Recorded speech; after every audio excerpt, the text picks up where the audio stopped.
Hey everyone, welcome back to another quick and interesting tutorial where in this quick tutorial I'm going to show you how you can share a private note that get self-destruct after a person that you have been sent read it.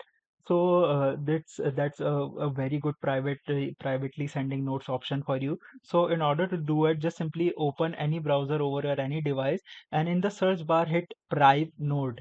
You can see if I written Privnote. Once I do that, you can see the first website which says privnote.co. Once you click over there, a website will appear right in front of you, and here you can write any of the sample.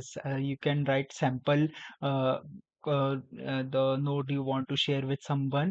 Now, once you do with the writing purpose, once you do with the note you want to share, just simply hit create note, and once you do that you can see a link has been generated. Now you can copy this link and share it with someone, and once the person reads it, now this particular note will get self-destruct and no one else will achieve it.